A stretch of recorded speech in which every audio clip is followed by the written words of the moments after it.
பாவ சேற்றில் பல வேளை பலமின்றி பாதையை தவறிடினும் கோவி விழித்தும் தன் மார்போடனை தன்பாய் கோது பொறுத்தனாதா தெய்வன்பின் வெள்ளமே திருவருள் தோற்றமே மெய்மனதானந்தமே செய்ய நின் செம்பாதம் சேவிக்கையிலை ஐயா நின் அடிபணிந்தேன். பேசுமடியார் கேட்கிறோம். இயேசு கிறிஸ்துவின் பரிசுத்த நாமத்திலே பிதாவே, ஆமென். சங்கீதம் 4:2 வாசிக்க கேட்போம். மனுபுத்திரரே, எதுவரைக்கும் என் மகிமையை அவமானப்படுத்தி வீணானதை விரும்பி பொய்யை நாடுவீர். சங்கீதக்காரன் தன் மகன் அப்சலோம் தன்னை விரட்டி கொண்டு வரும்போது அழுது கொண்டே புலம்பிக் கொண்டே வெறுங்காலால் முகத்தை மூடிக்கொண்டு ஓடுகிறான். அப்பொழுது இந்த 3ஆம் 4ஆம் சங்கீதங்களை அவன் பாடி எழுதி வைத்திருக்கிறான். சங்கீதங்களை வாசிக்கும் போது ஒரு சில இடங்கள்ல பார்ப்போம், எதுவரைக்கும் ஆண்டவரே, இந்த உபத்திரங்களை பார்க்கும்போது எதுவரைக்கும் அப்படி என்று சொல்லி சில கேள்விகளை கேட்பார். நம்முடைய வாழ்க்கையிலும் நினைப்பேன், எதுவரைக்கும் நான் இந்த உபத்திரங்கள் வரும்போது இப்படியா மனதுக்குள்ளே எண்ணங்கள் வரும். வருதா இல்லையா? எவ்வளவு நாள் தான் நான் போராடுறது? இப்படி சீக்கிரம் முடியாதா? அதெல்லாம் அந்த சங்கீதங்களை இன்றைக்கு ஒரு சில சங்கீதங்களை நம்ம பார்க்க போறோம். அப்ப எது வரைக்கும் என்று சொல்லும்போது கர்த்தர் ஒரு உபத்திரவங்களுக்கு ஒரு முடிவை வைத்து இருக்கிறார். நம்முடைய உபத்திரவங்களுக்கு எல்லாம் ஒரு முடிவை வைத்து இருக்கிறார். அது எப்போ முடியும்? அதுல நம்முடைய பகுதியும் கொஞ்சம் இருக்கிறது. நாம் செய்ய வேண்டிய ஒரு சில காரியங்களும் உண்டு.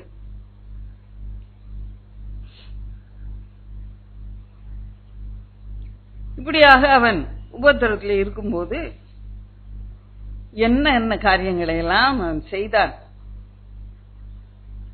எப்படி தேவனிடம் ஜெபித்து கர்த்தரை அண்டிக் கொண்டான். நாமும் அப்படி செய்யும்போது நமக்கும் சீக்கிரமான ஒரு விடுதலை உண்டாகும், நம்முடைய உபத்திரங்களுக்கு ஒரு முடிவு உண்டாகும்.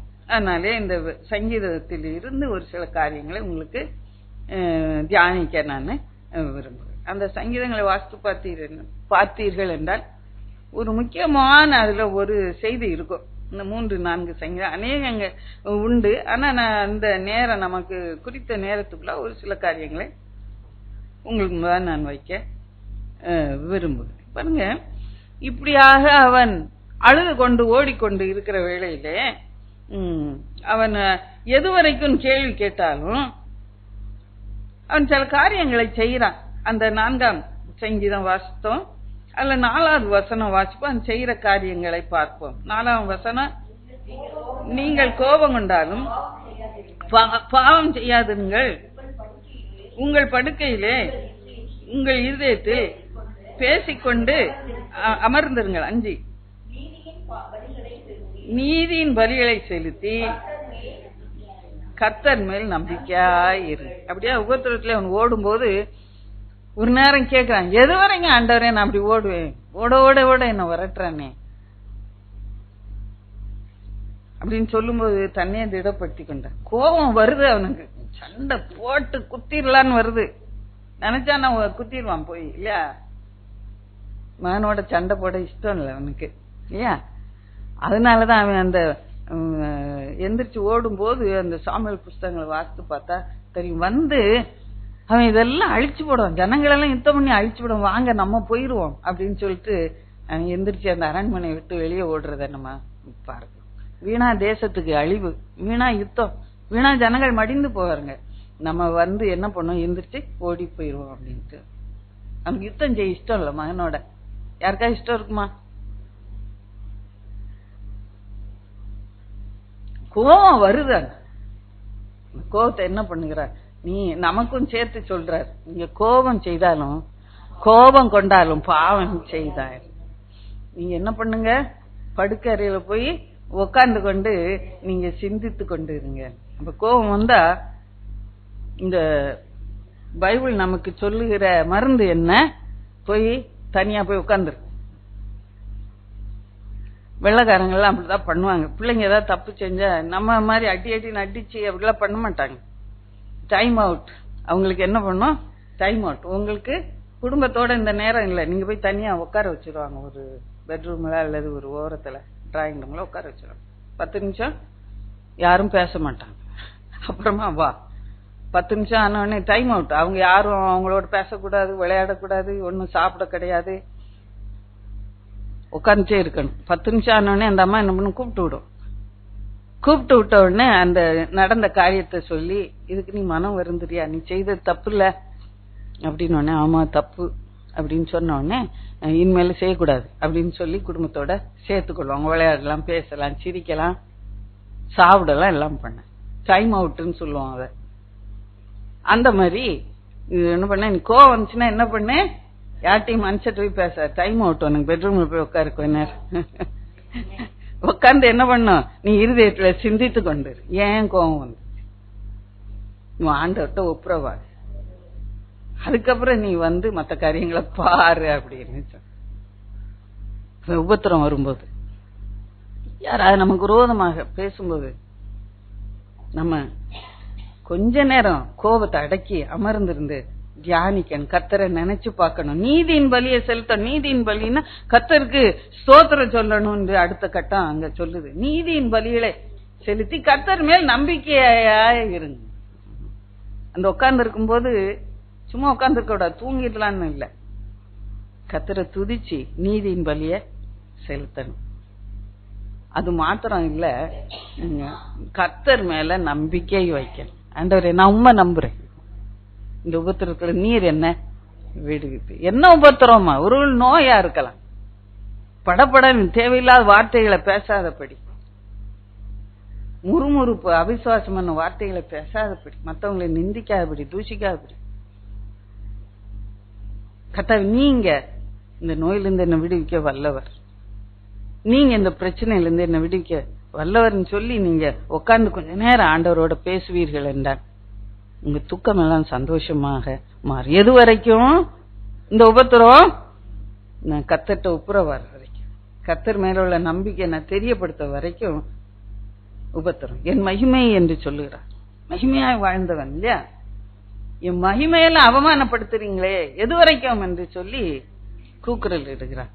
மகிமையா சிங்காசனத்திலே அமர்ந்திருந்தவன், மகிமையாய் ராஜ வஸ்திர தரித்து கிரீடம் வைத்திருந்தவன், அந்த மகிமையெல்லாம் தள்ளி விட்டுட்டு இப்பொழுது இந்த காட்டுக்குள்ளே உபத்திரவத்திலே ஓடி வரும். பாருங்க, அவனுக்கு ரோமா என்ன பேசுறாங்களா, தாவீதுக்கு இனிமே ரட்சிப்பு இல்ல. 3ஆம் சங்கீதத்தை நீங்க வீட்டுல போய் வாசிச்சு பாருங்க, இனிமே ரட்சிப்பு இல்ல அப்படி என்று சொல்றாங்க. அப்போ அவன் காலில் விழுந்தா எவ்வளவு கோபமா இருந்திருக்கும். என்ன பார்த்து நான் அபிஷேகம் பண்ணப்பட்டவன், என்ன பார்த்தவனு எனக்கு இனிமே அவ்வளவுதான், தாவீது தொலைஞ்சு போனா அப்படின்னு ஜனங்கள் தான் பேசுறாங்க. பேசுனாங்களா இல்லையா? தொலைந்து போ, தொலைந்து போ, ரத்த பிரியனே நீ தொலைந்து போ, சீமை தூஷித்து கொண்டே சொல்றாங்களா, நம்மளை குத்தி சொல்றாங்களா, நம்ம தலை தெரிஞ்ச உடனே பல காரியங்களை பேசுறாங்க இல்லையா. என் மகிமையெல்லாம் போச்சு, எவ்வளவு மகிமையான அந்த இடத்துல இருந்தேன், இன்னைக்கு நான் அவமானத்தோடு இருக்கிறேன் என்று சொல்லி அவன் புலம்பிக் கொண்டிருக்கிறான். ஆனாலும் அவன் என்ன பண்ண, படுக்கையில் அமர்ந்து அந்த கோபத்துல அடக்கி கர்த்தர்ட்ட பேசி நம்பிக்கை வைக்கும் போது அது வரைக்கும், அதுக்கு பிறகு கர்த்தர் அவனை உயர்த்துவார். பாருங்க, இந்த 3-4 சங்கீதங்களோட சேர்த்து இன்னும் ஒரு சில ரெஃபரன்ஸை நான் கொடுக்க விரும்புறேன். ஓடும்போது அவன் என்ன சொல்லி கொண்டு ஓடுகிறான். 55ஆம் சங்கீதம் மூன்றாம் வசனம் வாசிப்போம். 55:3.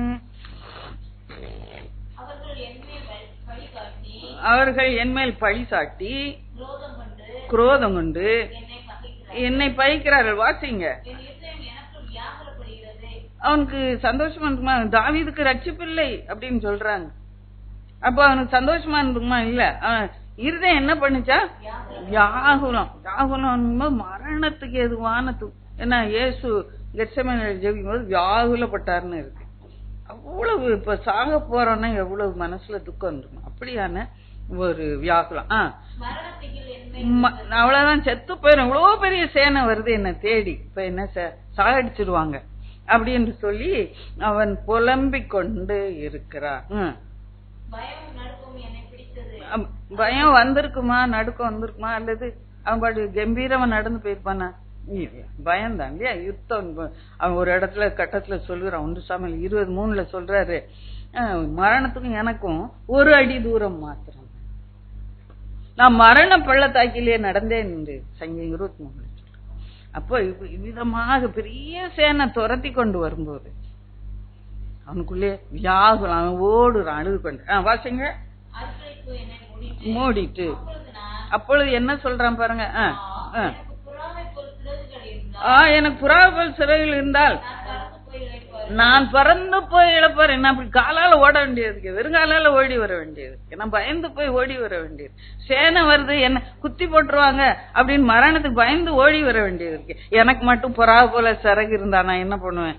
நான் பறந்து நான் ஓடி மலை உச்சில போய் உட்கார்ந்துக்கிடுவேன் என்று சொல்லி வேற யாரையாவது திட்டினானா? இல்லை. அப்படியாக அப்புறமா 7, நான் தூரத்தில் அலைந்து திரிந்து வனாந்தரத்தில் இந்த மனுஷரே வேண்டாம் எனக்கு, என்ன ஆளை விட்டா போதும், நான் எங்கேயா வனாந்தரத்துல போய் உட்கார்ந்துக்கிறேன், எனக்கு சிறகு மட்டும் கொடுங்க. நம்மளும் சொல்லணும் அப்படியா நினைக்கிறோம் இல்லையா?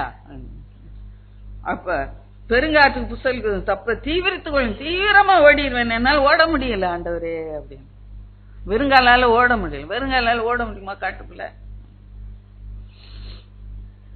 நான் தீவிரமா பறந்து ஓடி போய் என்று சொல்லி அவன் இந்த ஓடும்போது அப்படியாக தன்னுடைய வியாகுலங்களை வெளிப்படுத்துற பாருங்க.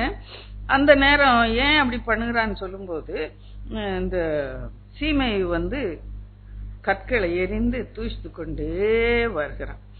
55 2-3 வசனங்களை வாசிப்போம். எனக்கு செவி கொடுத்து உத்தரவு அருளி செய்யும், சத்ரு கூக்குரல் சீமை ரத்த பிரியான மனுஷன் நீ தொலைந்து போ அப்படின்னு கத்திக்கிட்டே வர்றான். நான் சொல்ற காரியங்கள் நீங்க எடுத்து வாசித்து கொள்ளுங்க. அந்த ரெஃபரன்ஸ் சாமுவேல் எல்லாம் இருக்கு. நம்ம வேகமா உங்களுக்கு தெரிஞ்ச பகுதி தானே, நம்ம சீமையும் எழுதி வைத்துக் கொள்ளுங்க. அந்த பகுதி நம்ம பார்த்தோம் என்றால் 2 சாமுவேல் 15ஆம் அதிகாரத்துல இருக்கும். 15-16 இந்த வசனங்கள்லாம் நீங்க வீட்டுல போய் ரெஃபர் பண்ணி வாசித்து கொள்ளுங்க. பாருங்க. செவி கொடுத்து உத்தரவு அருளி செய்யும், சத்ருனுடைய கூக்குரல் நிமித்தமும் துன்மார்க்க கல்ல தூக்கி போடுறான் அவன் மேல. மகிமையெல்லாம் போச்சு, தாவீதுடைய மகிமையெல்லாம் போச்சு இல்லையா? என் மகிமை அவமானப்படுத்துறான் ஆண்டவரே. இடுக்கத்தின் நிமித்தமும் வாசிங்க. என் மேல பழி சாட்டி குரோதம் கொண்டு என்னை பயக்கிறார். சீமையை சொன்னா, நீ சவுல் வீட்டாரெல்லாம் கொலை செய்தல, அந்த ரத்த பழி உன் மேல வந்துச்சு, நீ தொலைந்து போ அப்படி என்று சொல்லி கூக்குறல். அப்பதான் அந்த புறா போல எனக்கு சிறந்தா பறந்து போயிடுவேன். அப்புறமா நிறைய சம்பவங்கள் நடக்குது. இன்னொரு சம்பவம், நாங்க ஓடி போகும்போது அவனுக்கு ஒரு செய்தி வருது. அகித்தோப்பேல் மகனோட அப்சலமோட சேர்ந்துகிட்டான். அவனுக்கு தாவீதுக்கு நல்லா தெரியும், அகித்தோப்பேல் ஆலோசனை சொன்னா யாருக்கு சொல்றானோ அவன் தான் ஜெயிப்பான். அப்போ அதுக்கு ஒரு சின்ன ஜெபம் பண்றான். பாருங்க, அகித்தோப்பேலின் ஆலோசனையை பைத்தியமாக்கி விடுவீராக அப்படின்னு ஜெபம் பண்றான். இந்த 55 இப்ப இந்த சங்கீதம் 52 59 வரைக்கும் அவன் இந்த யுத்தங்கள்ல மரணத்துக்கு தப்பித்து ஓடின போது பாடின சங்கீதங்கள். 52 அப்புறம் வீட்டுல போய் 59 வரைக்கும் இங்க கொஞ்சம் கூர்மையா கவனிச்சிங்கன்னா உங்களுக்கு தெரியும். அகித்தோப்பேல் சேர்ந்துட்டான்னு தெரிஞ்ச உடனே இந்த சங்கீதத்துல அந்த 55ஆம் சங்கீதத்திலேயே சில காரியங்களை அவன் சொல்லி பாடுகிறான். 12 வாசிப்போம். 55:12 என்னை நிந்தித்தவன் சத்துரு அல்ல, அப்படி இருந்தால் சகிப்பேன், என் பையன் அல்ல, அப்படி இருந்தால் மயந்துடும். பாருங்க யாரெல்லாம் சொல்றான், சத்துரு பண்ணல. இப்ப இந்த அகித்தோப்பேலுடைய காரியத்தை நம்ம தியானிச்சுட்டு இருக்கிறோம். அவன் என் சத்துரு அல்ல, ஏன்னா இவன் கூடயே இருந்து இவன் கூடயே ஆலோசனை சொல்லி இவன் கூடயே அரண்மனையில வாழ்ந்தவன் இல்லையா, இவன் தயவுல வாழ்ந்தவன், இவன் நனல்ல வாழ்ந்து களி கூறினவன், இவன் சாப்பாட்டை சாப்பிட்டவன். அவன் சத்துரு இல்ல, எனக்கு விரோதமா இப்ப பண்றவன் சத்துரு இல்ல. சத்துருவா இருந்தா சரி, சத்துரு அப்படின்னு சகிச்சுட்டு போவேன். நம்ம சொந்த வீட்டார் தான் இன்னைக்கு நமக்கு சத்துருவா இருக்க. தாவீதுக்கும் அப்படிதான், சத்துரு அல்ல. இன்னும் சொல்ற என் பையன் அல்ல, அவன் பையன் அல்ல, அகித்தோப்பேல் பையன் இல்ல, பையன் அல்ல. பாசுங்க, எனக்கு சமமான மனுஷன் என் கூட உட்கார்ந்து இருந்தான், எனக்கு அவன் தான் ஆலோசனை சொல்லி என்ன வழிகாட்டி கூட்டிட்டு போவான். என் வழிகாட்டியும் என் தோழனுமாகிய நீயே அவன், எனக்கு தோழனா இருந்தான் என்று சொல்லி அப்படியே புலம்பி அழுகிறான். பாருங்க, அப்படியா அழுகி இந்த இதுல இந்த 55ஆம் சங்கீதம் இவ்வளவு உபத்திரத்துல பாடினது மகிமையெல்லாம் இழந்து அழகெல்லாம் இழந்து தாவீதுராஜ் துரத்தப்பட்டவனாக ஓடிக்கொண்டு இருக்கிறான். கடைசியில அந்த எது வரைக்கும் கேட்டாங்க பாத்தீங்களா, அதுக்கு ஒரு 22ஆம் வசனம். அதுலயே கர்த்தர் மேல் உன் பாரத்தை வைத்து விடு, அவர் உன்னை ஆதரிப்பார், நீதிமானை ஒருபோதும் தள்ளாட. தன்னையே தடப்படுத்தி கொடுக்குறோம் பாருங்க. அப்படியே நம்ம அப்பப்ப தடப்படுத்திக்கணும். உபத்திரம் வருதா, நம்முடைய வாழ்க்கையில வருதா, சோர்வு வருதா, நோய் வந்தோடனே சோர்வு வந்து மனுஷன் நமக்கு வீட்டாரே சத்துருவா இருந்து நமக்கு ரோமா பேசும்போது சோர்வு வந்துருது. அவனை உற்சாகப்படுத்த யாருமே இல்லை. அவன் என்ன பண்ண, தன்னையே திடப்படுத்தி கொடுக்க. கர்த்தர் மேல் உன் பாரத்தை வைத்து, உன்னால தூக்கிட்டு ஓட முடியாது. தாவீதால இந்த உபத்திரவங்களை எல்லாம் தூக்கிட்டு ஓட முடியாது. அப்படியாக தன்னை திடப்படுத்தி கொடுக்கிறான். திடப்படுத்தி கொண்டு திரும்பவும் ஓடும். சின்ன ஜபந்தான், சின்ன ஜபம். அகித்தோப்பேல் ஆலோசனை பைத்தியமாக்கி போடுவீரா அப்படின்னு யாரு வந்தா அங்க எதிர, அவனுடைய ஃப்ரெண்டு ஊசாய் வந்தான். ஊசாயின்னு ஒருத்தன் வந்த பாருங்க, இந்த ஜபத்துக்கு ஆண்டவர் என்ன அழகா பதில் கொடுக்கிறாரு. அந்த ஊசாய் வந்த உடனே, நான் உம்ம கூட தான் இருப்பேன், இல்ல நீ என் கூட இருந்தா எனக்கு பாரமா இருப்ப, நீ போய் அங்க அகித்தோப்பேல் அங்க என்ன ஆலோசனை சொல்றான்னு அரண்மனை எல்லாத்தையும் நீ பைத்தியமாக்கி போடு. அப்படியே ஜெபிச்சுட்டு விடல. கர்த்தர் அந்த ஒரு மனுஷனை அனுப்புற, அவனை அனுப்பி அவன் சொல்றத எல்லாம் மாத்தி விட்டுரு. அப்படி மாத்தி விட்டானா இல்லையா, அகித்தோப்பேல் முதல்ல ஒரு ஆலோசனை சொல்றான், நீங்க என்ன பண்ணுங்க, கொஞ்சமா உத்தர போங்க, கொஞ்சமா போய் தாவீதை அப்படியே கொன்னு போட்டுட்டு ஜனங்கள் எல்லாம் திருப்பிக்கிடுங்க. அதுக்குள்ள இந்த ஊசாய் அங்க போய் நின்று என்ன பண்ணா, அந்த அப்படி அகித்தோப்பேல் சொன்ன மாதிரி பண்ணியிருந்தா தாவீது செத்து போயிருந்திருக்கணும் அந்த இரவுல. கர்த்தருடைய தாசனுக்கு கர்த்தர் எவ்வளவு அழகாக ஒரு வழியை காண்பிக்கிறான்னு சொல்லி பார்க்கும்போது சொல்ற, ஊசாய் நீ என்ன சொல்ற, உடனே இல்ல ராஜாவே, இன்னைக்கு அப்படி பண்ணக்கூடாது, நீங்க என்ன பண்ணுங்க, எல்லாருமா போங்க அப்படின்னு பெரிய தேசத்தெல்லாம் திரட்டி போறான். கடைசியில அது அவனுக்கு கண்ணியாக அந்த இடம் அவனுக்கு மாறி விடுகிறது. பாருங்க கர்த்தர் பாருங்க, இவனுக்கு எவ்வளவு அழகாக இவன் ஜெபத்துக்கு பதில் கொடுக்கிற. கர்த்தர் மேல் பாரத்தை வைத்தபடியினாலே கர்த்தர் அவனை ஆதரித்தார். உங்களால சுமந்து கொண்டு ஓட முடியாது அந்த வாழ்க்கை போராட்டத்தை. எதையாவது பாரத்தை சுமந்து கொண்டு ஓடுறீங்களா? இன்னைக்கு இந்த கட்டத்துல உங்களை தடப்படுத்தி கொடுங்க. என்னால் சுமக்க முடியாது ஆண்டவரே, உண்மையில நான் வைத்துடுறேன், வைத்துட்டு ஓடுங்க. கர்த்தர் ஆலோசனை தருவார், வெற்றியை தருவாரு, சந்தோஷத்தை தருவாரு, இழந்து போன மகிமையெல்லாம் உங்களுக்கு கூட்டி கொடுப்பார். பாருங்க அங்க இந்த சீமேயு கற்களை எரிந்து தூஷிக்கும் போது தாவீது எப்படி ரியாக்ட் பண்ணா, எப்படி அவனுக்கு பதில் கொடுத்தான். ஆமாடா யாருடா ரத்த பலி அப்படின்னா கேட்டான், இல்ல கேட்கல. கர்த்தர் தாவீதை தூஷிக்க வேண்டும் என்று சொல்லி இருக்கிறார் சீமேயு. அவனுக்கு எதிராக நிற்பவன் யார்? ஒருவேளை ஆண்டவர் என் சிறுமையை பார்த்து என்னை உயர்த்துவார் என்று கர்த்தருடைய சித்தத்துக்கு ஒப்பு கொடுத்து சொன்ன கரங்களை தட்டி கர்த்தரை மகிமைப்படுத்தும் இந்த வேளையில. அல்லேலூயா. உங்களால அப்படி ஜெபிக்க முடியுமா? நீங்க அப்படியா ஜெபிப்பீர்கள் என்ற இழந்து போன மகிமையெல்லாம் நீங்க திரும்ப பெற்றுக்கொள்வீர்கள். இழந்து போன சமாதானத்தை எல்லாம் பெற்றுக்கொள்வீங்க. இழந்து போன ஆசீர்வாதத்தை எல்லாம் நீங்க மறுபடியுமா நீங்க பெற்றுக்கொள்வீர்கள். எதுவரைக்கும் என் மகிமையை அவமானப்படுத்தி பொய்யை தேடுவீர்கள்? எதுவரைக்கும் நான் அவமானத்தோட வாழணும் ஆண்டவரே? கர்த்தருடைய சித்தத்துக்கு ஒப்பு கொடுத்து ஜெபித்து பாருங்க. கர்த்தர் நிச்சயமான ஒரு முடிவை உண்டு பண்ணுவார். அல்லேலூயா. அவமானப்படுறீங்களா வீட்டுல? உங்களுடைய சித்தம் ஆண்டவரே அப்படி சொல்லிட்டு நம்மளால பொறுமையா அமைதியா இருக்க முடியுமா? அப்படி என்ன நிச்சயம் இழந்து போன மகிமையை நீங்க திருப்பி கொள்ளுவீங்க. கரங்களை தட்டி கர்த்தரை மகிமைப்படுத்துவோமா? அல்லேலூயா. பாருங்க, இன்னொரு காரியத்தை வாசிப்போம். 52 இருந்து 59 வரைக்கும் சொல்லி இருக்கிறேன் இல்லையா? இந்த 52ஆம் சங்கீதத்தின் தலைப்பை வாசித்து பார்ப்போம். தலைப்பு ஹெட்டிங் பிராக்கெட்ல போட்டு, தாவீது அபிமெலேக்கின் வீட்டுக்கு வந்தான் என்று ஏதோமியனாகிய தோவேக்கு வந்து சவுலுக்கு அறிவித்த பின்பு தாவீதினால் பாடப்பட்டு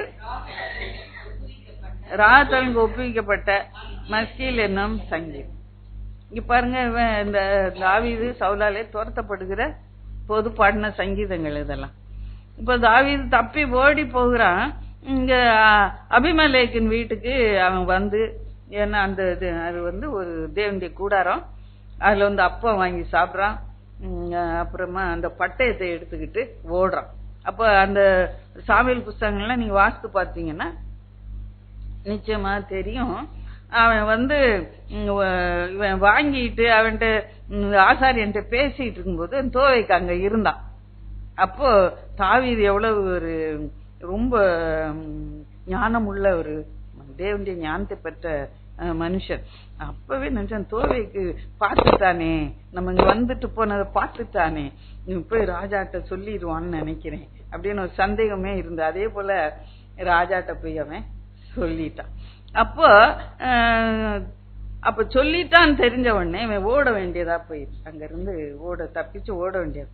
அப்பொழுது அவன் வந்து இந்த சங்கீதத்தை அவன் பாடுகிறான். இந்த 52 53 அந்த சூழ்நிலையில பாடப்பட்ட ஒரு சங்கீதமாக இருக்கிறது. இப்ப பாருங்க, இதுல வந்து அந்த 52:9 பாடுவோம். 9 வாசிப்போம். நீரே இதை செய்தீர் என்று உம்மை என்றென்றைக்கும் துதித்து உமது நாமத்துக்கு காத்திருப்பேன். உம்முடைய பரிசுத்தவான்கள் முன்பாக அது நலமாய் இருக்கிறது. பாருங்க, அது நீரே இதை செய்தி. தேவனுடைய பிள்ளைகள் வாழ்க்கையில தற்செயலா எதுவுமே நடக்காது. தற்செயலா நடந்துச்சா? இன்னைக்கு தற்செயலா வந்தோமா? அங்க இல்ல இல்ல இல்ல, கர்த்தர் குறித்து முன் குறித்து வைத்தார், நம்ம இங்க வந்திருக்கிறோம். அப்போ எது நடந்தாலும் கர்த்தருக்கு மகிமை செலுத்தத்தக்கதா நம்ம என்ன பண்ண. நீங்க தான் இதை செய்தீங்க.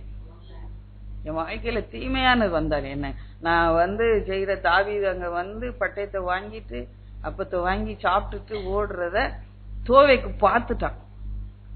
ஆனாலும் நீரே இதை செய்தேன் என்று சொல்லி கர்த்தரை மகிமைப்படுத்துறதுப்பா. நம்முடைய வாழ்க்கையில அப்படியே மகிமைப்படுத்த, கர்த்தரை மகிமைப்படுத்த, இல்லைன்னா மகிமைப்படுத்த துதிக்க சான்ஸே இல்லாம போயிரும், வாய்ப்பே இல்லாம போயிரும். எதை சொல்லி கர்த்தரை துதிப்பீங்க?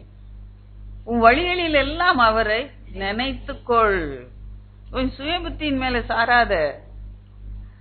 அப்படி எல்லாம் நீதிமொழியில இப்ப இன்னையில இருந்து நான் ஒரு தீர்மானம் எடுக்க போறேன். என்ன நடந்தாலும் நீர் தான் இதை செய்தீன்னு நான் சொல்ல போறேன். கர்த்தர் விடுவித்தாரா? அவனை தாவீதை விடுவித்தாரா? தாவீதை நிச்சயமாகவே விடுவித்தார். பாருங்க, அதை நம்ம மறந்தே போகக்கூடாது. நான் வேகமா சொல்லி கொண்டு போகிறேன். பாருங்க, இன்னும் 54ஆம் சங்கீதம்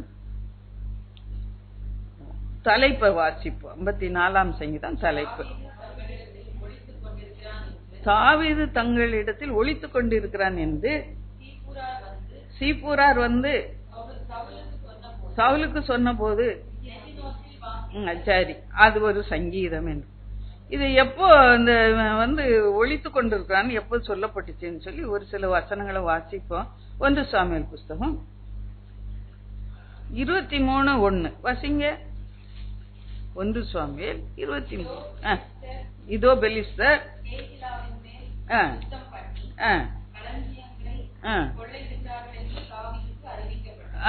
சரி சரி, அதோட 19 வாசிங்க. இன்னும் அது இன்னும் வேண்டாம், அது அதிகமாக நேரம் எடுக்கும். சீப்பூரார் கிவியாவில் இருக்கிற சீப்பூரார் தான்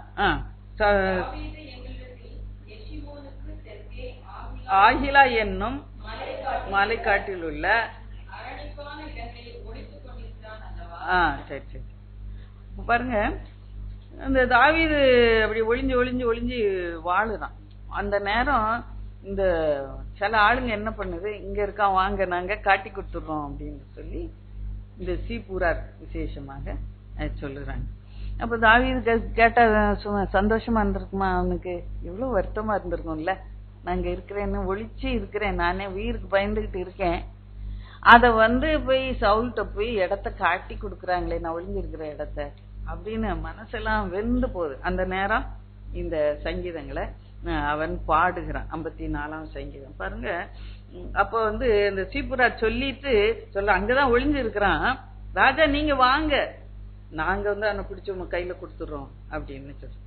அப்போ அவனுக்கு சவுலுக்கு ரொம்ப சந்தோஷமா இருக்கு. நீங்க என் மேல தயவு வச்சீங்கல்ல, அதனால நீங்க கர்த்தரால் ஆசீர்வதிக்கப்படுறீங்க அப்படின்னு சொல்றான். அதுவும் இல்லாம சொல்றது, நீங்க நல்லா போய் விசாரிச்சுட்டு வாங்க. அவன் என்னவா மகா தந்திரவாதி, அவன் ஓடிடுவான், தப்பிச்சு ஓடிடுவான் அப்படின்னு.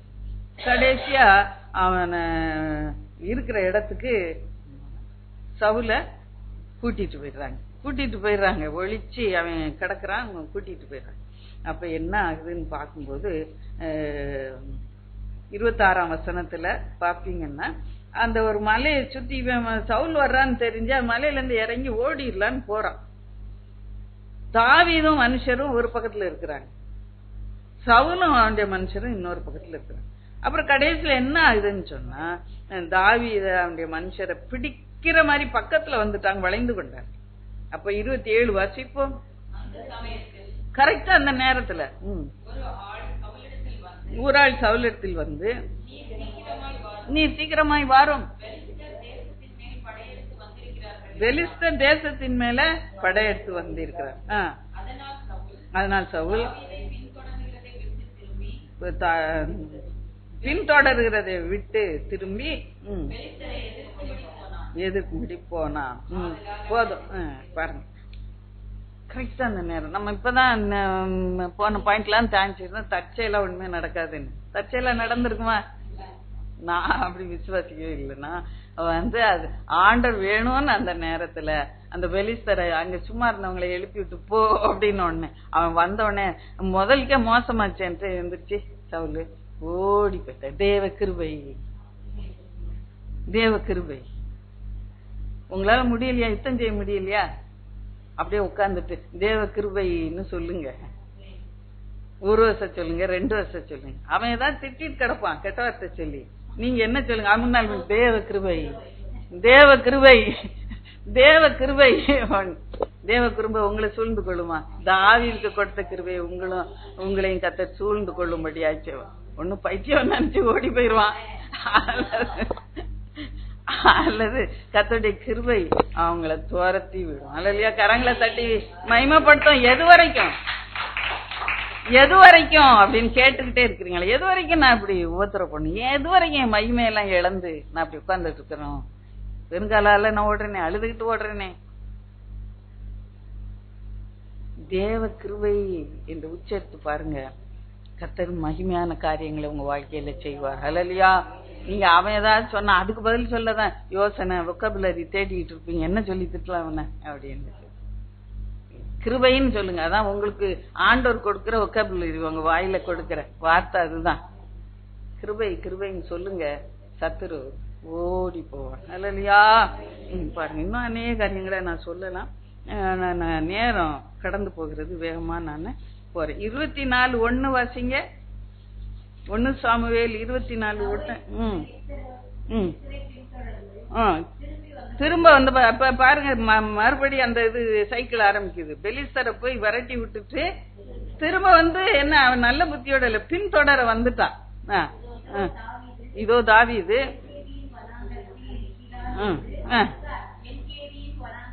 இருக்கிறான் என்று அவனுக்கு அறிவிக்கப்பட்டது. இப்பவும் வந்து அந்த ஒளிச்ச இடத்தை சொல்றான். அங்க இருந்து ஓடி போய் வனாந்தரத்துல போய் இருக்கிறான், எங்கேதியன். அப்புறமா இன்னொரு வசனத்தை வாசிங்க, ரெண்டையும் சேர்த்து சொல்லி 26:1. 1 சாமுவேல் 26:1. சீப்பூரார், அதே சீப்பூரார் தான். சீப்பூரார் வந்து கிபியாவில் இருக்கிற சாலத்தில் வந்து எஷிமோனுக்கு எதிரான ஆயிலாமேட்ல ஒழித்து கொண்டு, இதெல்லாம் வந்து இந்த பொல்லாத ஜனங்கள் அவன் இருக்கிற இடத்த தாவீதுக்கு சீக்கிரட்டா அறிவிச்ச, சவுல்கிட்ட அறிவிச்சிடுறாங்க. நம்ம அந்த சங்கீத தலைப்பிலே பார்த்தோம் இல்லையா, சீப்பூரார் வந்து சொன்னதுனால அவன் பாடின சங்கீதங்கள் என்று சொல்லி பாருங்க. அந்த 24:1 வாசம் அவனால பிடிக்க முடிஞ்சதா? தொடர்ந்து வந்தான், சவுலால பிடிக்க முடிஞ்சதா? பிடிக்க முடியல. அவன் என்ன பண்ணுறான், சவுலுடைய ஜீவனை தாவீது கையில ஆண்டவர் இப்படி ஒப்பு கொடுத்துட்டார். சத்ரு எவ்வளவு நாள் எது வரைக்கும்னு கேட்டாங்க இல்லையா, இது வரைக்கும் தான். அப்படியாக காரியம் மாறுதலாய முடியல. சவுல் அவனை கொல்ல வேணும்னு வந்தா, கொல்ல முடியல. ஆனா தாவீது அவனை கொல்லத்தக்கதாக அந்த சவுலுடைய உயிரை தாவீது கையில கொடுத்தான். 26 அதேதான் நடக்குது. ஒரு இடத்துல 24 பார்க்கும்போது அவன் ஒரு கெவியில போயிருக்கிறான், அந்த சால்வைய அறுத்துக்கிட்டு வெளியே வந்துடுறான். அவனை கழுத்தை அறுத்துட்டு வெளியே வந்திருக்கலாம், ஆனா அபிஷேகம் பண்ணப்பட்டவர் என்று சொல்லி கர்த்தருடைய அபிஷேகத்துக்கு மேலே இருந்த பயத்தினாலே சவுல உயிரோட விட்டுட்டு வந்துட்டான். 26 பாக்குறோம், ரொம்ப அவனை தொடர்ந்து வர்றாங்க. இரவாயிருது, சவுலு ஜனங்கள்லாம் படுத்திருக்கிறாங்க, பாளையம் இறங்கி இருக்கிறாங்க. சவுல் நடுவுல படுத்திருக்கிறாரு, அவனை சுத்தி ஈட்டி தண்ணி செம்பு எல்லாம் இருக்கு. சுத்தி வர ஜனங்கள் எல்லாம் தூங்கிட்டு இருக்கிறாங்க, சேனை தலைவர். அப்போ அந்த மேட்டுல இருந்து தாவீது பாக்குறான், அங்க எல்லாம் தூங்கிட்டு இருக்கிறாங்க. அப்ப இறங்கி 2 பேர் வந்து என்ன பண்ணாங்க, அந்த சவுலுடைய தண்ணி செம்பையும் சவுலுடைய ஈட்டியையும் எடுத்துக்கிட்டு திரும்ப என்ன பண்ணாங்க, மலை உச்சில போய் நின்னுக்கிட்டாங்க. மலை உச்சில இருந்து கூப்பிடுறாங்க, அப்னேரே அப்னேரே உத்தரவு கொடுக்க மாட்டீரா அப்படின்னு. அப்போ அப்னேர், யாரு இது, ராஜா குரோமா அந்த நடுராத்திரில இருந்து கத்துறேன் யாரு அப்படின்னு அப்னேர் கத்துறாரு தூங்கி முழிச்சிட்டு. அப்ப வந்து நீ குற்றவாளி, நீ ராஜாவை காக்காம நீ போனீரு. சவுல் எந்திரிச்சு கேக்குறான், ஐயோ இது தாவீது சத்தம் மாதிரி இருக்குது, அது யாரு, தாவீதா? ஆமா தாவீது, நான் தான். நீங்க தான் என்ன கொல்ல வர்றீங்க, தெள்ளு பூச்சி நான் இருக்கேன், என்ன ஏன் தேட வர்றீங்க? உங்களுடைய உயிரை நீ என் கையில கொடுத்தோம், நாம கொல்லல. பாத்தீங்களா, நம்முடைய ஈட்டு இங்க இருக்கு, தண்ணி செம்பு இங்க இருக்கு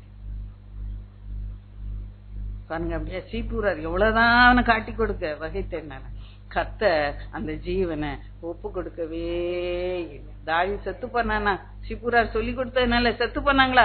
ஒரு கூட்டம் கூடி வர்றாங்களா, நம்ம வந்து செத்தா போயிட்டோம்? இல்ல, சாவதில்லை, நீ மகிமையோடு வாழுவாய். ஹல்லேலூயா. கரங்களை தட்டி கத்தார மயம்படுத்து. ஹல்லேலூயா. உற்சாகமாக எது வரைக்கும் என் மகிமையை அவமானப்படுத்துவீங்க? எது வரைக்கும் பொய்யை சொல்லி தீவனையை தேடுவீங்க?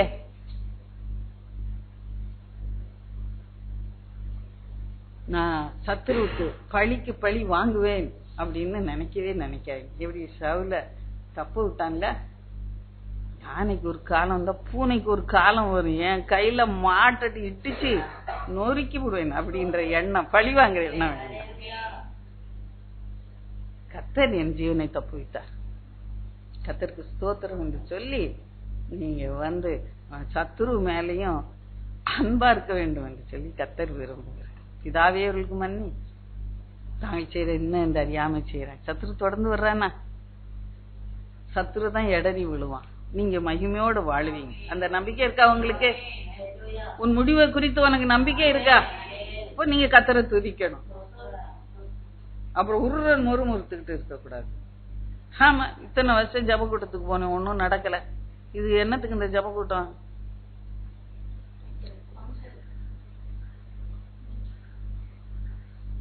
ஃபங்க்ஷன் வைக்கிறவங்களுக்கு புத்தியே கிடையாது. இன்னும் உபவாச ஜபம் இருக்கு, இன்னைக்கு போய் ஏன் ஃபங்க்ஷன் வைக்காங்க? நமக்கு இதுதான் முக்கியம், இதுதான் ஃபங்க்ஷனே, இதுதான் நமக்கு. பாருங்க, அப்போ நம்முடைய மனப்பான்மையை கொஞ்சம் மாற்றிக்கொள்ள வேண்டியது அவசியமாக இருக்கு. பாருங்க, எதுவரைக்கும் என் மகிமை அவமானப்படுத்தி வீணானதை விரும்பி பொய்யை தேடுவீர்கள். நீங்க சத்துருவ யுத்தம் முடியும் முன்னாலேயே மன்னிச்சிடுற சுவாபம் உங்களுக்கு இருந்தா நிச்சயமா மகிமையாக சீக்கிரமாக நீங்க வாழுவீங்க. கர்த்தர் பெரிய காரியங்களை செய்வாரா. இன்னும் ஒரு சங்கீதம், அந்த 56ஆம் சங்கீதம், அந்த தலைப்பை வாசிப்போம். பெலிஸ்தர் தாவீதை காத்தூரில் பிடித்த போது, அது வேண்டாம், தாவீது பாடி ராகத்தலனுக்கு ஒப்புவித்த மிக்தாவின்னு சொல்லுங்க. தாவீது இந்த சவுலுக்கு தப்பி ஓடுகையில பாடின சங்கீதங்கள் இது எல்லாம் 52ல இருந்து 59 வரைக்கும். நீங்க இந்த கான்டெக்ட்ல நான் சொன்ன பகுதிகள் எல்லாம் பாத்தீங்கன்னா உங்களுக்கு அங்க நல்லாக வழங்கும். இங்க பாருங்க, ஒரு சம்பவம் நடக்கிறது. தாவீதை இந்த பெலிஸ்தர் பிடித்து கொண்டார்கள் காத்தூரில் என்று சொல்லி பாக்குறோம். ஏன்னா அந்த அகிமெலேக் வீட்டுக்கு வந்துட்டு நேரம் எங்க ஓடுறான், அந்த ஆகீஸ் வீட்டுக்கு தான், அங்கதான் அரண்மனைக்கு ஓடுகிறத பாக்குறோம். அதை நம்ம 1 சாமுவேல் புஸ்தகம் 21ஆம் அதிகாரத்திலே நம்ம பாக்குறோம். 10ஆம் வசனம் 21:10 வாசிப்போ. தாவீது எழுந்து சவுலுக்கு தப்பி ஓடி காத்தின் ராஜாவாகிய ஆகீசினத்தின் போனான். அவனுக்கு ஒரு பயங்கர பின்னால தாவீதுக்கு ஒரு கடந்த காலம் இருக்கு, ஒரு பாஸ்ட் இருக்கு. அது என்னன்னா, இந்த சவுல் விரட்டிக்கிட்டே வர்றான் இல்லையா, அதெல்லாம் ஒண்ணும் இல்லாதபடி மகிமையா அப்படி அந்த அரண்மனையில போய் அப்படி நின்னுக்கணும், அவனோட சேர்ந்துக்கணும்ட்டு போறான். முடிஞ்சது, அவனால முடியல. அவனை பார்த்த உடனே எல்லாருக்கும் தெரிஞ்சு போச்சு. எத்தனையோ வருஷங்கள் ஆயிருக்கலாம். ஆனாலும் ஜனங்கள், ஆகீசின் ஊழியக்காரர் என்ன பண்றாங்க, அரண்மனைக்குள்ள போறான். இது தேசத்து ராஜாவைய தாவீது இவனல்லோ. 11ஆம் வசனம், சவுல் கொண்டது 1000, தாவீது கொண்டது 10,000 என்று இவனை குறித்தல்லவோ ஆடல் பாடலோடு கொண்டாடினார்கள். இவன் போன உடனே இவனை ஐடென்டிஃபை பண்ணிட்டாங்க. இவன் ஐடென்டிட்டியா இல்லாம அங்க போய் சும்மா ஒரு வேலைக்கார மாதிரி இருந்துக்கலாம் அப்படின்ட்டு போறான், வழி இல்ல. அப்ப அவங்க கையில இருந்து இப்ப கொஞ்ச நேரத்துல என்ன பண்ணுவாங்க, இவனை பிடிச்சுக்குவாங்க இல்லையா, பிடிச்சு சிறைச்சாலையில் போட்டுருவாங்க, இல்ல இம்சப்படுத்துவாங்க, இல்ல ஏதாவது அவமானப்படுத்துவாங்க, ஏதாவது நடக்க போகுது ஒண்ணு. அதுக்குள்ள அவன் என்ன பண்ணான், டபார்னு என்ன பண்ணான், தரையில பித்தம் பிடிச்ச மாதிரி கீழே விழுந்து கதவு கிட்ட விழுந்தான் போய் டபார்னு. அந்த கதவு நிலை அப்படி கீறிச்சு, ஒரு ரத்தம் வந்துச்சு. கொஞ்சம் பாவம் இல்லையா தாவீது, எவ்வளவு மகிமையாய் இருந்தவன். சற்று யோசித்து பாருங்க, செல்ல பிள்ளையா இருந்தவன், ஆடுகளை மேய்ச்சி கொண்டு வனாந்தரத்திலே கத்தரை பாடிக்கொண்டு திரிந்தவன், இன்றைக்கு பிடிக்கப்பட்டவனாக, ரத்தம் ஒழுகிறவனாக, காயப்பட்டவனாக, வாயிலிருந்து நுரை தள்ளி இங்க கீழே மகிமையெல்லாம் இழந்து கீழே கிடக்குறான். உங்களுக்கு பார்த்தா பரிதாபம் இல்லையா? தாவீதை பார்த்தா பரிதாபம் இல்ல? எது வரைக்கும் என் மகிமையெல்லாம் நான் இழந்து இப்படி வாழணும் ஆண்டவரே? மகிமையா நீ வாழ வேண்டியவ, இன்னைக்கு நீ தள்ளப்பட்டவள போல வாழ்ந்து கொண்டிருக்கிற. நான் அடிக்கடி நான் சொல்லுவேன், இந்த நுரை எப்படி வந்திருக்கும் தாவீதுக்கு. இந்த பகுதியை பேசும்போதெல்லாம் நான் சொல்லுவேன், ஓயாம மூச்சு விடாம ஸ்தோத்திரம் சொல்லி பாருங்க. நீங்க சொல்லி பாருங்களேன், நீங்களும் தாவீதை போலதான் இருப்பீங்க. வாயில நுரை வந்துரும் கொஞ்ச நேரம். வருமா வராதா? அப்ப துதிக்கும் போது கர்த்தர் உன்னை தூக்கி விட வல்லவராய். அத பார்த்த உடனே ராஜா விரட்டிடுறான், போ என்னடா அரமனையில இந்த மாதிரி பைத்தியக்காரனை குழந்தைய, எனக்கு இங்க பைத்தியக்காரன் குறைவா இருக்குன்னு குழந்தை போ துரத்தி விடு. ஒண்ணு பைத்தியக்காரன். அந்த நேரத்துல அவன் மனசு எப்படி தத்தளிச்சிருக்கும். அதான் அந்த 56ஆம் சங்கீதத்துல பாருங்க, கத்தருக்கென்று இத்தனை நிந்த. நான் நினைச்சு பார்த்தேன், ஆடை மேய்ச்சிக்கிட்டு கிடந்திருந்தான் அவன் பாட்டுக்கு, ஆடை மேய்ச்சிக்கிட்டு இன்னொன்னு ஒரு சங்கீதம் பாடிக்கிட்டு இன்னும் வனாந்தரத்துல சந்தோஷமா பறவைய போல பறந்துகிட்டு இருந்திருந்தான். குருவிய போல பாட்டு பாடிக்கொண்டு சந்தோஷமாக வனாந்தரத்திலே இருந்திருப்பான். அவனை விட்டுருந்தா ஆடுகளை மேய்த்து கொண்டு கத்தரோட பேசிக்கொண்டு துய்த்து கொண்டு அவன் வாழ்ந்திருப்பான். அமைதியா வாழ்ந்திருப்பான். எந்த பிரச்சனை இல்ல, பிடுங்கல் இல்ல, பிக்கல் இல்ல. கத்தர்கின்ற அத்தனை நிந்தை அவன் அனுபவிக்க வேண்டியதா இருந்தது. கத்தர் அவனை தெரிந்து கொண்டபடினார், கத்தர் அவனை அபிஷேகம் செய்தபடினார், தன்னுடைய ஜனங்களுக்கு அவனை ராஜாவாக அழைத்தபடினாலே அத்தனை நிந்தை உபத்திரம். உன் வாழ்க்கையில உபத்திரமா? கத்தரால தெரிந்து கொள்ளப்பட்ட பாத்திரம், அதை மறந்து போகாத. அதனால்தான் இத்தனை உபத்திரம். நீ பொறுமையாய் சகித்துக்கொள். கத்தர் உன்னை மகிமையாய் வாழும்படியா செய்வார். அல்லேலூயா. பாருங்க, இந்த 56ஆம் சங்கீதத்துல அவன் ஓடுகிறான் இல்லையா? அவன் 34ஆம் சங்கீதமும் இருக்கு, அதையும் நீங்க வாசித்து பார்த்துக்கொள்ளுங்க. அதெல்லாம் பேசினா ரொம்ப நேரம் எடுக்கும், அதனால நான் பேசல. 8ஆம் வசனம் இதுல இதான் அந்த key words for the success. என் அலைச்சல்களை தேவரீர் எண்ணியிருக்கிறீர், என் கண்ணீரை உடைய துருத்தில் வையோ, அவைகள் உம்முடைய கணக்கில் அல்லவோ இருக்கு. அலைச்சல் சற்று யோசித்து பாருங்க.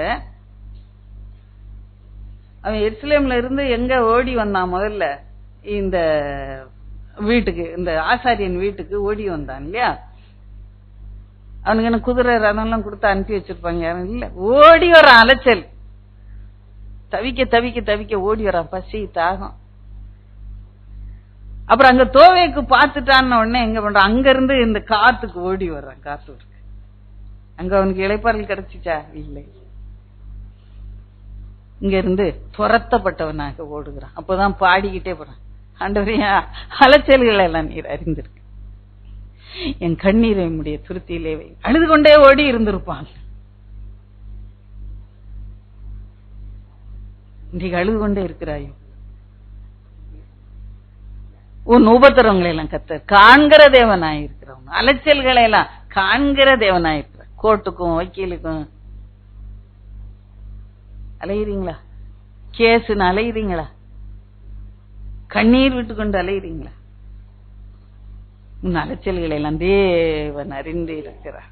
உன் கண்ணீரை எல்லாம் காண்கிற தேவன் ஒருவர் இருக்கிறார். கரங்களை தட்டி கத்தர மேம்படுத்துவோம். அல்லேலூயா, அல்லேலூயா. கத்தர் நிச்சயமான விடுதலையே கத்தர் உம்முடைய கரத்துல இருக்கு. நான் யாருக்காக ஓடினேன்? கத்தர் என்ன ஓட சொன்னாரு, நான் ஓடவே. அலைச்சல் என் மகிமையெல்லாம் போயிடுச்சு. கோர்ட்ல போய் போலீஸ் ஸ்டேஷன்ல போய் நிக்கும் போது மகிமையாவா இருக்கும்? யாராவது நம்மள பாத்திரக்கூடாது. இங்க கோர்ட்ல போய் வக்கீல்கிட்ட போய் நின்று பேசிட்டு இருக்கும், யாராவது பார்த்தா உங்களுக்கு சந்தோஷமா இருக்குமா? ஐயோ வாங்கங்க வாங்க, இல்லை, ஒளிஞ்சிருவோம், அப்படியே ஒளிஞ்சிருவோம், ஒளிச்சு கொள்வோம். நம்மள யாராவது பாத்திரக்கூடாதே, சர்ச்சுக்கு வர்றவங்க பாத்திரக்கூடாதே.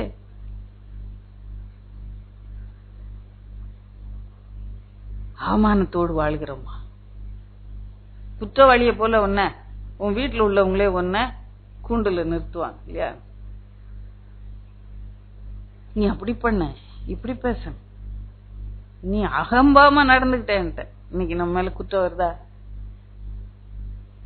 அலைச்சல் எல்லாம் பார்த்து கண்ணீரை துருத்தியில வைக்கிறதே. அவட்ட சொல்லிடு, என் அலைச்சல் உமக்கு தெரியும், என் கண்ணீரை உடைய துருத்தியில வைத்து உங்களுடைய கணக்குல வைத்துக்கொள்ளும். துருத்தியில வச்சு தூக்கி போடுறதுக்கு இல்ல, கணக்கு. இன்னைக்கு 22ஆம் தேதி, இவ்வளவு அலைச்சல், இவ்வளவு கண்.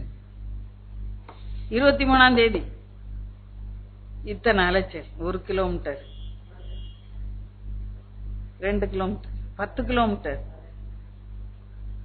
எக்மோர் கோட்டுக்கு போறதுன்னா 10 கிலோமீட்டர், சைதாப்பேட்டை கோட்டுக்கு போறதுன்னா 5 கிலோமீட்டர். உன் அலைச்சல் எல்லாம் கர்த்தர் அறிந்து கண்ணீரை துருத்தியிலே வைத்திருக்கிறது. அதை நிச்சயமாக ஆசீர்வதிப்பார். அல்லேலூயா. அப்புறமா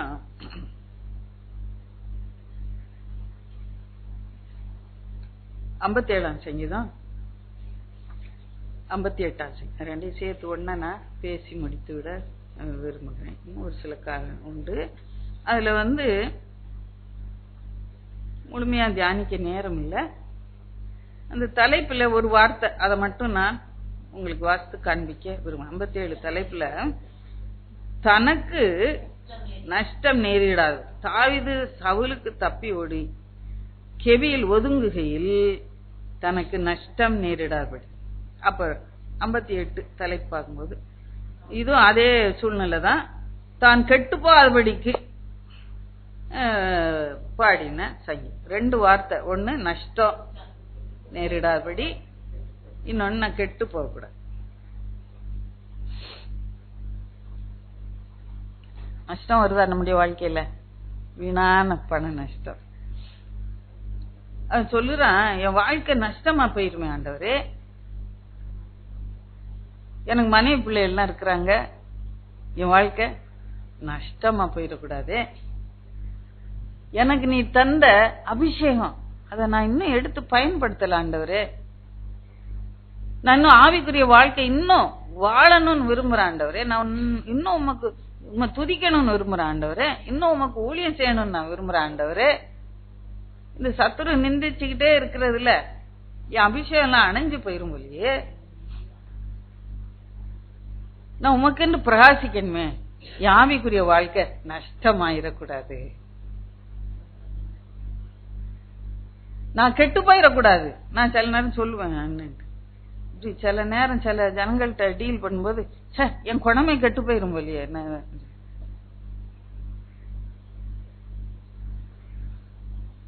அவங்களுக்கு ஏதாவது நமக்கு பேடா அவங்க செய்யும்போது, தீமையா செய்யும்போது, நமக்கும் பதில ஏதாவது வாயில வருது வார்த்தை இல்லையா, ஏதாவது 4 திட்டு விட்டுட்டுச்சு, என் குணமே கெட்டு போயிரும் போலியா அப்படின்ட்டு நான் அதை விட்டு வெளியே வருவேன். அப்புறமா அப்படி ஆகுது இல்ல. சில நேரம் அவங்களோட சண்டை போடுறவங்க கூடயே இருந்தோம்னா கொஞ்ச நேரத்துல என்ன ஆகும், என் குணமே சண்டை போடுற குணமா மாறிடும். நான் கெட்டு போயிடுறேன் போலியே, நான் பின்வாங்கிடுவேன் போலியே. நான் கர்த்தருக்குன்னு வாழ விரும்புகிறேன். என்ன நம்முடைய சட்டைக்குள்ளே மூடிக்கொள்ளும். அவன் சொல்லுறான், விக்கிரங்கள் கடந்து போக மாட்டோம், நம்முடைய சட்டைக்குள்ளே என்னை மூடிக்கொள்ளும் என்று சொல்லுறான். இந்த உலகம் என்ன தீட்டுப்படுத்தாதபடி, இந்த உலகம் என்ன கரப்படுத்தாதபடி என்ன நம்முடைய சட்டைக்குள்ளே மூடிக்கொள்ளும். நான் குகைக்குள்ள உட்கார்ந்து இருக்கேன், ஆனா நம்முடைய சட்டைக்குள்ள என்ன மூடிக்கொள்ளும் என்று சொல்லி எப்பொழுதும் ஆவிக்குரிய வாழ்க்கையில கருத்துள்ளவனாய் அங்கே வாழுகிறத காணும். ஆவிக்குரிய வாழ்க்கையில கருத்துள்ளவர்களாய் வாழ்வோமா? அந்த 57 கர்த்தர் எனக்கா எல்லாம் செய்து முடிக்க போகிறார், எனக்கா எல்லாம் செய்து முடிக்க போற உன்னதமான தேவனை நோக்கி நான் கூப்பிடுவேன். அவர் என்ன பண்ணுவாரு? பரத்திலிருந்து எனக்கு ஒத்தாசை அனுப்புவார் சொல்லி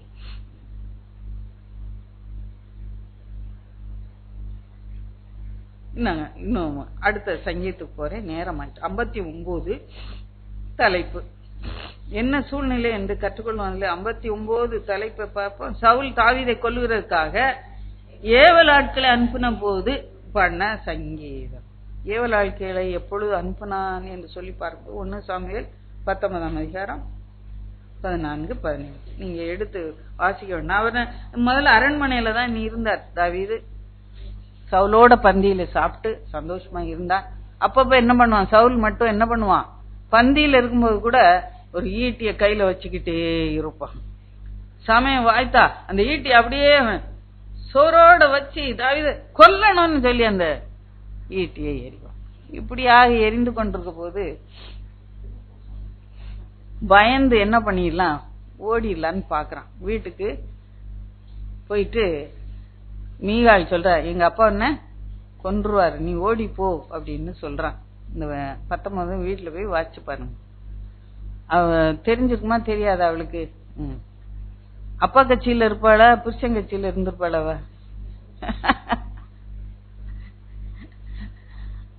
இந்த பக்கம் பார்த்தா அப்பா, இந்த பக்கம் பார்த்தா புருஷன். என்ன பண்ணுவீங்க? அவ என்ன பண்றா, ஒரு பொய்ய வேற சொல்லிட்டு என்ன பண்ணுறா, ஏவல் ஆட்களை அனுப்பிடுறான். வீட்டுக்கு ஓடி போனானா, ஈட்டிக்கு தப்பிச்சு வீட்டுக்கு ஓடி போனானா, இப்போ 4 சேவரை அனுப்பி அவனை புடிச்சிட்டு வா, ஏவல் ஆட்களை அனுப்புறான். அப்போ என்ன பண்றா மீகாள், என்ன பண்றா, ஒரு கட்டில நல்ல அழகா ஒரு சுரூபத்தை போட்டு ஒரு பெட்ஷீட்டால மூடி தலை பக்கம் ஆட்டுக்குட்டி தோல் அப்படி போட்டுட்டா. தலை மட்டும் தெரியுது, ஆட்டுக்குட்டி தோல். ஆள் படுத்திருக்கிற மாதிரி இருக்கு.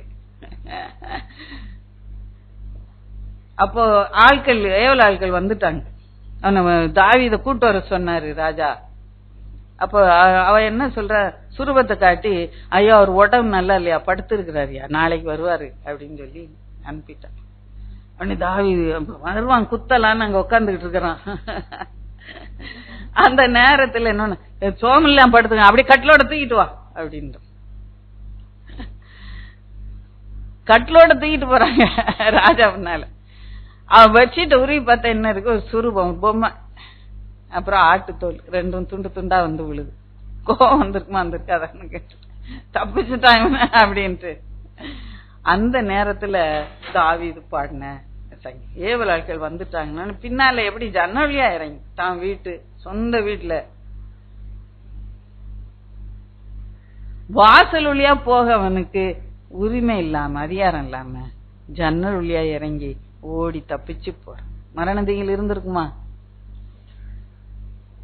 கோவம் வந்திருக்குமா? மரணத்துக்கும் எனக்கும் ஒரு அடி தூரம் தான் போராட்டம். இந்த போராட்டம் இன்றைக்கு நம்முடைய வாழ்க்கையிலும் அப்படியான போராட்டங்கள் உண்டு. நீங்க பயப்படாதீங்க. ஏவலாள் குத்த வர்றாங்களா, பயப்படாதீங்க. உங்களை தப்பு வைக்க ஒரு மகா பெரிய வல்லமையின் கரம் உண்டு. ஹல்லேலூயா. நான் அடிக்கடியா நான் சொல்லி இருக்கிறேன். ஒரு அம்மாவை புருஷன் வெறுத்தான், அவன் எப்படியா கொன்றணும் ராத்திரியோட. ஏன்னா அவனுக்கு வேற இடத்துல மனசு வச்சாச்சு, ராத்திரியோட கொன்றணும் என்று சொல்லி வீட்டு பின்னால நல்ல குழியெல்லாம் தோண்டி வச்சுட்டு நடுராத்திரி வந்து கழுத்தை அப்படியே நெரிச்சானா, கொன்றணும் அப்படின்னு. தூக்கத்திலே செத்து போயிடுச்சு இந்த அம்மான்னு. அவனால நெரிக்க முடியல அந்த கழுத்தை. ஏதோ ஒரு இரும்ப பிடிச்சு அமுக்கிற மாதிரி அவனுக்கு ஒரு உணர்வு. இந்த அம்மா ஏதோ நடக்குது, தூக்கத்துல கொஞ்சம் எப்படியாவது சத்தம் கேட்கும்ல, ஏதோ ஆள் நடமாடினா. இல்ல ரொம்ப கட்டமைக்கு தூங்குவீங்களா? அப்படி இல்லையா?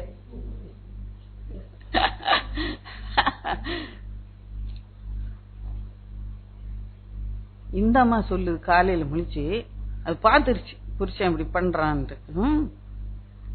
என்ன ஒரு மெதுவா பூ மாதிரி ஒரு கை என் கழுத்தை அப்படியே பிடிச்சிருந்துச்சு. அங்க புருஷனுடைய இரும்பு கையே அவனுக்கு அமுக்கம் உள்ள. புருஷனுக்கு அது எப்படி இருக்கு, இரும்பு கம்பிய நசுக்கிற மாதிரி இருக்கு. அவன் பயந்து போட்டு ஓடிட்டான்.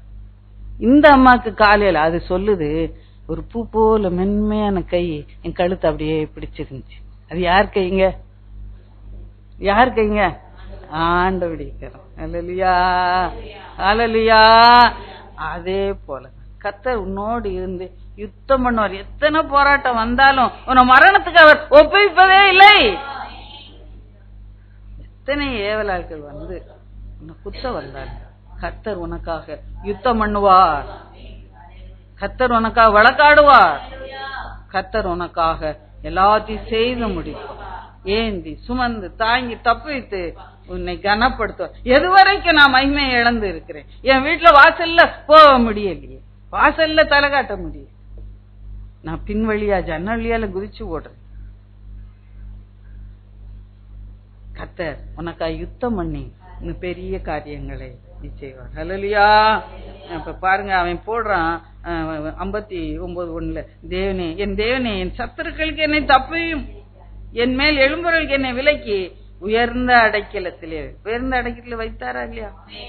கர்த்தர் பெரிய காரியங்களை நம்முடைய வாழ்க்கையில நிச்சயமாகவே அவன் பாருங்க 16வது வசனத்துல அதுல சொல்லுறாரு, நான் காலையில உடைய கிருபையை மகிழ்ச்சியோடு புகழ்வேன், எனக்கு நெருக்கம் உண்டான நாளிலே நீர் எனக்கு தஞ்சம் உயர்ந்த அடைக்கலம், நானும் உடைய வல்லமையை பாடி புகழ்வேன் என்று சொல்லுறான். பாருங்க அந்த அவன் முதல்ல அவன் தப்பிச்சு ஓடும் போதே சொல்லுகிறான், காலையில ஆகும் நான் கர்த்தரை துதிப்பேன் என்று சொல்லி கர்த்தர் அவனை அற்புதமாக மீட்டு விடுகிறார் என்று சொல்லி பாருங்க. கடைசி ஒரே ஒரு லைன்ல மென்ஷன் பண்ணி விட்டுருந்தேன். இந்த 1 சாமுவேல் 17ஆம் அதிகாரத்திலே ஒரு சம்பவம், கோலியாத் சம்பவம் நமக்கு நல்லா தெரியும். பாருங்க அந்த கோலியாத் எதை நம்பி வந்தான்னு சொல்லும்போது அந்த அந்நிய தேவர்களை, தேவர் அல்லாதவர்களை நம்பி வந்தான். ஆனா அந்த தாவீதுக்கு நம்பிக்கை வைக்க ஒண்ணுமே இல்ல, பட்டயம் கிடையாது, ஈட்டி கிடையாது, வில்லு கிடையாது, அம்பு கிடையாது.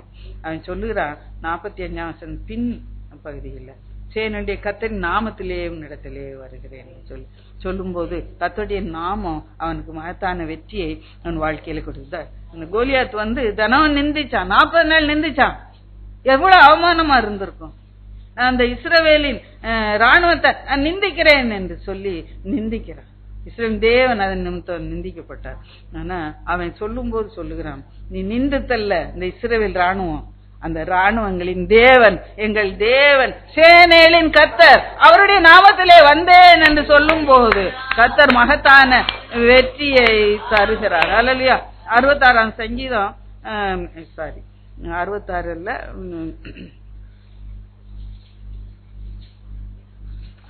76 66 வசனம், 76 76 இல்ல ஒரு நிமிஷம்.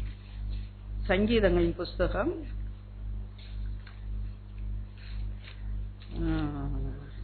78ஆம் சங்கீதம் 66 78 66 தம்முடைய சத்துருக்களை பின்புறமா அடித்து அவர்களுக்கு நித்திய நிந்தையை பாருங்க. கர்த்தருடைய நாமத்திலே போன போது கர்த்தர் என்ன பண்ணாராம், அவரை யுத்தம் செய்தாரு, பின்புறமா அடித்தாரு. பாருங்க கோலியாத்துக்கு நெத்தியில தான் கூழாங்கல் அடிச்சுது, நெத்தியில அடிச்சா எப்படி இப்படித்தான் விழணும். ஆனா பின்புறமாக கர்த்தர் நின்று அடித்தபடினாலே அப்படியே முகம் குப்புற காலில் தாவீது காலில் அப்படியான மகத்தான வெற்றியை உங்களுக்கு தருவார் ஆண்டவர். உங்க வாழ்க்கையில நோயா இருக்கலாம், என்னதான் பேயா இருக்கலாம், எதுவா இருந்தாங்க கர்த்தர் இன்றைக்கு உங்களுக்கு மகத்தான வெற்றியை தருவார். கரங்களை தட்டி கர்த்தரை மகிமைப்படுத்த. அல்லேலூயா.